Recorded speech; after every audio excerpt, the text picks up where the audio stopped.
അമേരിക്കയും ഇറാനും തമ്മിലുള്ള യുദ്ധവിരാമ കരാർ, അതായത് യുദ്ധം ഇനി ഉണ്ടാകില്ല എന്നുള്ള കരാർ ഒടുവിൽ 3 മാസത്തിന് ശേഷം ഒപ്പുവെക്കപ്പെട്ടിരിക്കുകയാണ്. അന്താരാഷ്ട്ര രാഷ്ട്രീയത്തിൽ അത്യപൂർവമായ ഒരു വഴിത്തിരിവാണ് ഇതിലൂടെ സംഭവിച്ചിരിക്കുന്നത്. പാരീസിൽ നടന്ന G7 ഉച്ചകോടിക്കിടെ അമേരിക്കൻ പ്രസിഡന്റ് ഡൊണാൾഡ് ട്രംപ് അതുപോലെ തന്നെ ഇറാൻ പ്രസിഡന്റ് മസൂദ് പെഷഷ്കിയാൻ അങ്ങോട്ട് ക്ഷണിച്ചു വരുത്തിയാണ് ഈ ചരിത്രപരമായ കരാറിൽ ഒപ്പുവെച്ചിരിക്കുന്നത്. ഇതോടുകൂടി ഇരു രാജ്യങ്ങളും തമ്മിൽ നിലനിന്നിരുന്ന നേരിട്ടുള്ള യുദ്ധ സാധ്യതകൾക്ക് താൽക്കാലികമായ ശമനമായിരിക്കുകയാണ്. അടുത്ത 60 ദിവസത്തെ നിരീക്ഷണ കാലയളവാണ് ഇപ്പോൾ പ്രഖ്യാപിച്ചിരിക്കുന്നത്.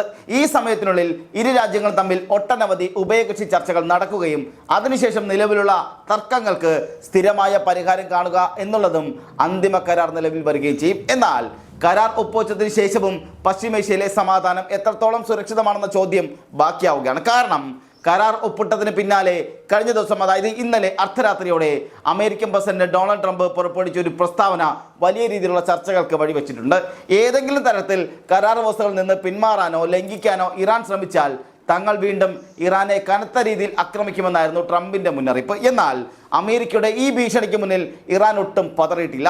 തങ്ങളുടെ വിരലുകൾ ഇപ്പോഴും ട്രിഗറുകളിലാണെന്നും ഏത് നിമിഷവും ഒരു യുദ്ധമുണ്ടായാൽ അതിനെ നേരിടാൻ രാജ്യം സജ്ജമാണെന്നും കരാർ ലംഘിക്കപ്പെട്ടാൽ ശക്തമായി തിരിച്ചടി നൽകുമെന്നും ഇറാനും ഇതിനോടകം തന്നെ മറുപടി നൽകി കഴിഞ്ഞിട്ടുമുണ്ട്.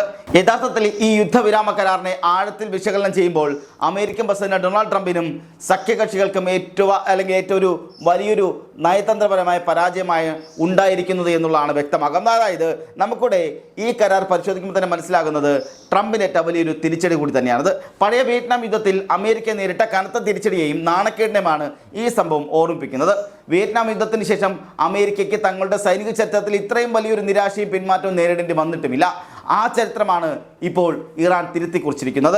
സൂപ്പർ പവർ എന്ന് സ്വയം വിശേഷിപ്പിക്കുന്ന അമേരിക്കയെ സ്വന്തം നിബന്ധനകൾക്ക് മുന്നിൽ മുട്ടുകുത്തിക്കാൻ കഴിഞ്ഞതിലൂടെ ഇറാന്റെ സൈനിക നയതന്ത്ര കരുത്ത് എന്താണെന്ന് ലോകം തിരിച്ചറിയുകയും അതിൽ അത്ഭുതപ്പെടുകയുമാണ് ചെയ്തിരിക്കുന്നത്. ഇറാൻ എന്ന ഇസ്ലാമിക് റിപ്പബ്ലിക് രാജ്യം തകരാൻ പോവുകയാണെന്നും അവിടെ ഉടൻ തന്നെ ഭരണമാറ്റം ഉണ്ടാകുമെന്നും ഒടുവിൽ ആ രാജ്യം അമേരിക്കയുടെ കാൽ കീഴിൽ അമരുമെന്നും സ്വപ്നം കണ്ടിരുന്ന പലർക്കും ഈ കരാർ വലിയൊരു തിരിച്ചടിയാണ് നൽകിയിരിക്കുന്നത്. മുമ്പ് ചില മാധ്യമങ്ങളും അതുപോലെ യൂട്യൂബർമാരും ഈ വിഷയത്തിൽ വലിയ തോതിലുള്ള വ്യാജ പ്രചരണങ്ങളും പച്ചക്കള്ളങ്ങളുമാണ് ജനങ്ങളിലേക്ക് എത്തിച്ചിരുന്നത്. ഇറാൻ തീരാൻ പോകുന്നു, അമേരിക്ക അച്ചായം കളി നിറയുന്നു, അല്ലെങ്കിൽ അവിടെ അമേരിക്ക അങ്ങ് മേഞ്ഞാടുകയാണ്, ഇസ്ലാമിക് റിപ്പബ്ലിക് ഇല്ലാതാവുകയാണ്, ഇനി അങ്ങോട്ടൊരു പ്രശ്നമേ ഇല്ല എന്നൊക്കെയുള്ള തരംതാണ തലക്കെട്ടുകളോടെ നിരവധി വീഡിയോകളാണ് ഇവിടെ ചർച്ച ചെയ്യപ്പെട്ടിരുന്നത്. എന്നാൽ ഇത്തരം നുണപ്രചരണങ്ങളുടെ യാഥാർത്ഥ്യം ജനങ്ങളിലേക്ക് എത്തിക്കാനും സത്യാവസ്ഥ ബോധ്യപ്പെടുത്താനുമായി നിരന്തരമായ ശ്രമങ്ങൾ ആവശ്യമായി വന്നു. ഒടുവിൽ സത്യം മറച്ചു വെക്കാൻ സാധിക്കാത്ത അവസ്ഥ വന്നപ്പോൾ മുമ്പ് നുണകൾ പ്രചരിപ്പിച്ചവർ പോലും തങ്ങളുടെ നിലപാടുകൾ തിരുത്താനും ഒടുവിൽ ജനങ്ങളെ ബോധ്യപ്പെടുത്താൻ നമ്മൾ ചെയ്ത അതേ വീഡിയോ തന്നെ, അതേ ശൈലി തന്നെ പിന്തുടരാനും നിർബന്ധിതരാകുന്ന സാഹചര്യമുണ്ടായി. വിദേശ തൊഴിൽ പരിശീലനത്തിനും തൊഴിലവസരങ്ങൾക്കും Little Flower Engineering Institute Kalamassery. പഠിച്ചാൽ ജോലി ഉറപ്പാണ്.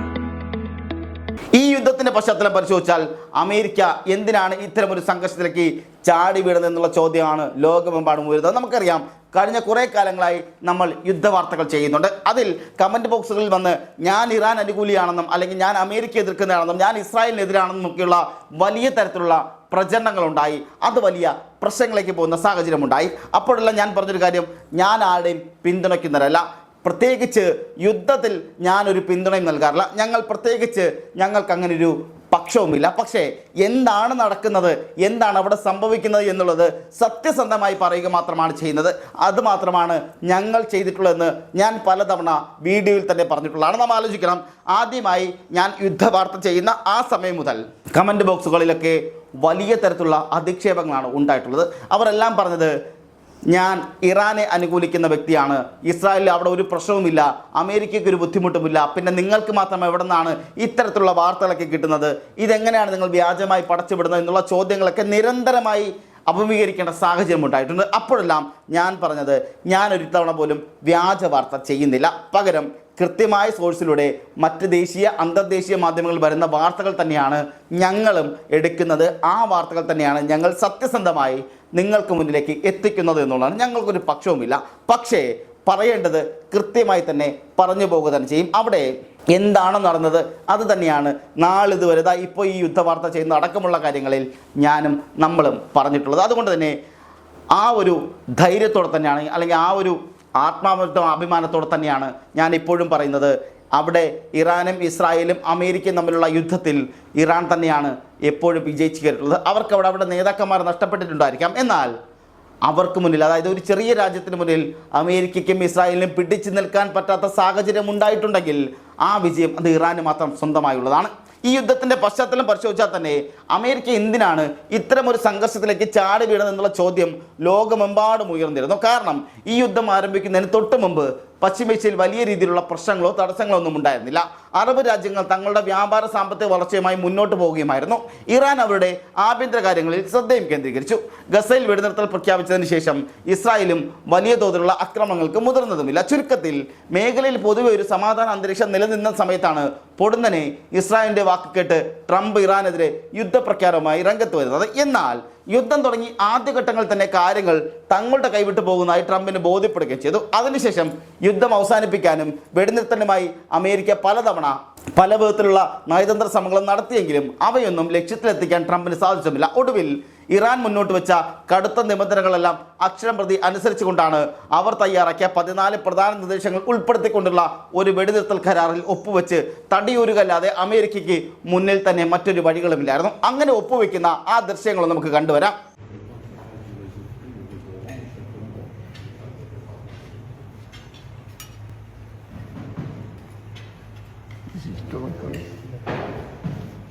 Yes.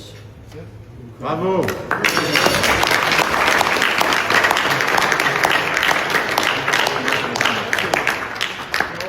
Keep the pen a little bit. Yeah. We'll keep the other pen. You can Good job. Thank you. Great job. Bravo! അമേരിക്കയുടെ ഈ പിന്മാറ്റം ഇസ്രായേലിനും അവരുടെ പ്രധാനമന്ത്രി ബെഞ്ചമിൻ നെതന്യാഹുവിനും വലിയൊരു പ്രഹരമാണ് ഏൽപ്പിച്ചിരിക്കുന്നത്. അമേരിക്കയുടെ അന്ധമായ പിന്തുണയോടെ പശ്ചിമേഷ്യയിൽ തനിക്ക് എന്ത് അധിനിവേശവും നടത്താമെന്ന നെതന്യാഹുവിൻ്റെ അഹങ്കാരത്തിനാണ് ഇവിടെ അന്ത്യമായിരിക്കുന്നത്. ഗസയിൽ ഹമാസിനെ പൂർണ്ണമായി തുടച്ചു നീക്കാൻ കഴിഞ്ഞില്ല എങ്കിലും 10,000-കണക്കിന് നിരപരാധികളായ സ്ത്രീകളെയും കുട്ടികളെയും കൊന്നൊടുക്കാൻ ഇസ്രായേലിന് സാധിച്ചിരുന്നു. എന്നാൽ ഗസയിൽ ചെയ്തതുപോലെ ഇറാനെയും എളുപ്പത്തിൽ തകർത്ത് കളയാമെന്ന ഇസ്രായേലിൻ്റെ അമിത ആത്മവിശ്വാസം പാടെ തകർന്നു പോകുന്ന സാഹചര്യമാണ് ഉണ്ടായത്. ഇറാൻ ഇത്രയും ശക്തമായി പ്രതികരിക്കുമെന്നോ ഹോർമുസ് കടലിടുക്ക് അടയ്ക്കുമെന്നോ ഗൾഫ് മേഖലയാകെ വിറപ്പിക്കുന്ന രീതിയിൽ മാരകമായി തിരിച്ചടിക്കുമെന്നോ ഇസ്രായേലോ അമേരിക്കയോ തന്നെ ഒട്ടും പ്രതീക്ഷിച്ചിരുന്നില്ല. യുദ്ധം മുറുകിയതോടെ ഇറാൻ തങ്ങളുടെ വാക്കുകളെല്ലാം പ്രവൃത്തിപഥത്തിലേക്ക് എത്തിക്കുകയും ഇസ്രായേലിന് കനത്ത നാശനഷ്ടങ്ങൾ വരുത്തുകയും ചെയ്തു. ഏറ്റവും പ്രധാനപ്പെട്ട സുപ്രധാനമായ കാര്യം, ഈ വെടിനിർത്തൽ കരാറുമായി ബന്ധപ്പെട്ട ചർച്ചകളിൽ ഇസ്രായേലിനെ പൂർണ്ണമായും മാറ്റി നിർത്തിക്കൊണ്ടാണ് ട്രംപ് തീരുമാനങ്ങൾ എടുത്തിരിക്കുന്നത് എന്നുള്ളതാണ്. ഇത് ഇസ്രായേലിൻ്റെ അന്താരാഷ്ട്ര തലത്തിൽ വലിയ അപമാനവും ഉണ്ടാക്കിയിട്ടുണ്ട്. ഇതിലുള്ള നിരാശ കാരണം തങ്ങൾ ഈ കരാറിൻ്റെ ഭാഗമല്ല എന്നും സിറിയ, ലെബനൻ, ഗസ എന്നിവിടങ്ങളിലേക്കുള്ള തങ്ങളുടെ സൈനിക നീക്കങ്ങൾ തുടരുമെന്നും ഇസ്രായേൽ പ്രതിരോധ മന്ത്രാലയം ആവർത്തിച്ച് വ്യക്തമാക്കുന്നുമുണ്ട്. അമേരിക്ക ഒപ്പുവെച്ച കരാറിലെ പ്രധാന വ്യവസ്ഥ പ്രകാരം ലെബനനിലേക്ക് ഇനി യാതൊരുവിധ ആക്രമണങ്ങളും പാടില്ല എന്ന് വ്യക്തമാക്കുന്നുണ്ട്. എന്നാൽ ഇസ്രായേലിലെ തീവ്ര സൈനിസ്റ്റ് വിഭാഗങ്ങൾ യുദ്ധം അവസാനിപ്പിക്കുന്നതിനെതിരെ കടുത്ത അമർശത്തിലുമാണ്. ഡൊണാൾഡ് ട്രംപിൻ്റെ കർശനമായ നിയന്ത്രണങ്ങൾ ഉള്ളതിനാൽ തന്നെ ഇസ്രായേലിന് ഇനി ഇറാനെ നേരിട്ട് ആക്രമിക്കാൻ സാധിക്കുകയുമില്ല. അതുകൊണ്ട് തന്നെ തങ്ങളുടെ ആഭ്യന്തര രാഷ്ട്രീയത്തിലെ തീവ്രവാദികളെ തൃപ്തിപ്പെടുത്താൻ അവർ ലെബനനിലേക്ക് കടന്നു കയറി ആക്രമണം ശക്തമാക്കാനുള്ള സാധ്യതകൾ നിലനിൽക്കുന്നുമുണ്ട്. ഈ കരാർ എങ്ങനെയെങ്കിലും അട്ടിമറിച്ച് ഇറാനെ വീണ്ടും യുദ്ധത്തിലേക്ക് വലിച്ചിഴക്കാനുള്ള ശ്രമങ്ങളാണ് ഇസ്രായേൽ ഇപ്പോൾ ശ്രമിച്ചുകൊണ്ടിരിക്കുന്നത്. എന്നാൽ ഈ വെടിനിർത്തൽ കരാറിൽ ഉൾപ്പെടുത്തിയിരിക്കുന്ന 14 നിർദ്ദേശങ്ങൾ പശ്ചിമേഷ്യയുടെ ഭാവിയെ സംബന്ധിച്ച വളരെ നിർണായകം കൂടിയാണ്. അതിൽ ഏറ്റവും പ്രധാനപ്പെട്ട വ്യവസ്ഥ പ്രകാരം ഇറാന് നേരെ അമേരിക്കയോ ഇസ്രായേലോ നടത്തുന്ന എല്ലാത്തരം സൈനിക നീക്കങ്ങളും ആക്രമണങ്ങളും പൂർണ്ണമായി അവസാനിപ്പിക്കണം. അതിന് പകരമായി ഇറാൻ അയൽ രാജ്യങ്ങളിലേക്കോ ഗൾഫ് മേഖലയിലേക്കോ യാതൊരുവിധ ആക്രമണങ്ങളും നടത്താനും പാടില്ല. ലെബനൻ കേന്ദ്രീകരിച്ച് ഹിസ്ബുള്ളയ്ക്ക് നേരെയോ യമനിലെ ഹൂത്തികൾക്ക് നേരെയോ സിറിയയിലെ വെസ്റ്റ് ബാങ്കിലോ യാതൊരുവിധ സൈനിക അധിനിവേശങ്ങളും നടത്താൻ ഇസ്രായേലിന് അനുമതിയും ഉണ്ടാകില്ല. ഇസ്രായേലിൻ്റെ യുദ്ധ താല്പര്യങ്ങളെ പൂർണ്ണമായും തടയുന്നതാണ് ഈ വ്യവസ്ഥ.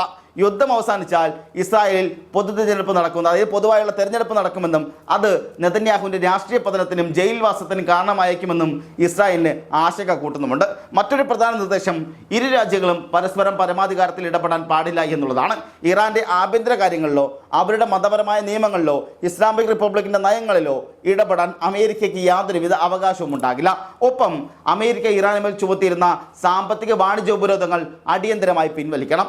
കരാർ നിലവിൽ വരുന്നതോടെ ഇറാന് തങ്ങളുടെ തുറമുഖങ്ങളിൽ നിന്നും സുഗമമായ എണ്ണക്കപ്പലുകൾ അന്താരാഷ്ട്ര വിപണിയിലേക്ക് നീക്കാനും സ്വതന്ത്രമായ വാണിജ്യ കരാറുകളിൽ ഏർപ്പെടാനും സാധിക്കുകയും ചെയ്യും. ഇതിന് പകരമായി ഹോർമുസ് കടലിടുക്കിലെ നിയന്ത്രണങ്ങൾ ഇറാൻ നീക്കുകയും ചെയ്യും. എന്നാൽ ഭാവിയിൽ ഇവിടുത്തെ ചരക്കു നീക്കങ്ങൾക്ക് പ്രത്യേക ചാർജ് ഈടാക്കാനുള്ള അവകാശം ഇറാന് അനുകൂലമായി നിലനിർത്തിയിട്ടുമുണ്ട്. അതോടൊപ്പം അമേരിക്ക പല വഴിയായി പിടിച്ചു വെച്ചിരിക്കുന്ന ഇറാന്റെ ഫണ്ടുകൾ തിരികെയും നൽകും. ഏതാണ്ട് 3000 കോടി ഡോളറും അതോടൊപ്പം മുമ്പ് മരവിപ്പിച്ചു വെച്ചിരുന്ന 24,000 കോടി ഡോളറും ഉൾപ്പെടെ ഏകദേശം 54,000 കോടി ഡോളറോളം വരുന്ന വൻ തുക ഇറാന് പെട്ടെന്ന് റിലീസ് ചെയ്ത് കിട്ടുകയും ചെയ്യും. ഈ ഭീമമായ തുക കൈവരുന്നതോടെ ഇറാന്റെ സമ്പദ് വ്യവസ്ഥയ്ക്ക് വലിയൊരു പുനരുജ്ജീവനത്തിനുള്ള അവസരമാണ് ഒരുങ്ങുന്നത്. യുദ്ധത്തിൽ തകർന്ന അടിസ്ഥാന സൗകര്യങ്ങൾ പുനർനിർമ്മിക്കാനും ആഗോളതലത്തിൽ വലിയൊരു സാമ്പത്തിക ശക്തിയായി ഉയർന്നു വരാനും ഇറാൻ ഇത് വലിയൊരു ലോട്ടറിയായി മാറുകയും ചെയ്യും. ഇസ്ലാമിക് റിപ്പബ്ലിക് ഓഫ് ഇറാൻ കൂടുതൽ ശക്തമായി മുന്നോട്ട് പോകുന്നതും ലോകക്രമത്തെ നിയന്ത്രിക്കുന്ന സാമ്പത്തിക ശക്തിയായി മാറുന്നതും ഇസ്രായേലിനെ കടുത്ത ഭീതിയിൽ മാറ്റുന്നുണ്ട്. ഇറാന്റെ കരുത്ത് വർദ്ധിക്കുന്നത് തങ്ങളുടെ നിലനിൽപ്പിന് ഭീഷണിയാണെന്ന് പറഞ്ഞായിരുന്നു ഇസ്രായേലും അമേരിക്കയും ഈ യുദ്ധത്തിന് തുടക്കമിട്ടത്. തുടക്കത്തിൽ ഇറാനെ തകർക്കാൻ അവർക്ക് കഴിഞ്ഞിട്ടുണ്ടാകാം. എന്നാൽ ഈ യുദ്ധത്തിന്റെ ഒടുവിൽ അതിന്റെ 10 ഇരട്ടി ശക്തിയോടെ അന്താരാഷ്ട്ര തലത്തിൽ തിരിച്ചു വരാനുള്ള സാഹചര്യമാണ് ഇറാന് കൈവന്നിരിക്കുന്നത്. ലോകശക്തി എന്ന് അഹങ്കരിച്ചിരുന്ന അമേരിക്കയ്ക്ക് ഇറാന്റെ നിബന്ധനകൾക്ക് മുന്നിൽ മുട്ടുകുത്തേണ്ടി വന്നെങ്കിൽ അതിൻ്റെ ഒരേ ഒരു അർത്ഥം അമേരിക്കയെ പോലും വിറപ്പിക്കാൻ ശേഷിയുള്ള ഒരു വൻ ശക്തിയായി ഇറാൻ മാറിക്കഴിഞ്ഞു എന്നുള്ളത് തന്നെയാണ്.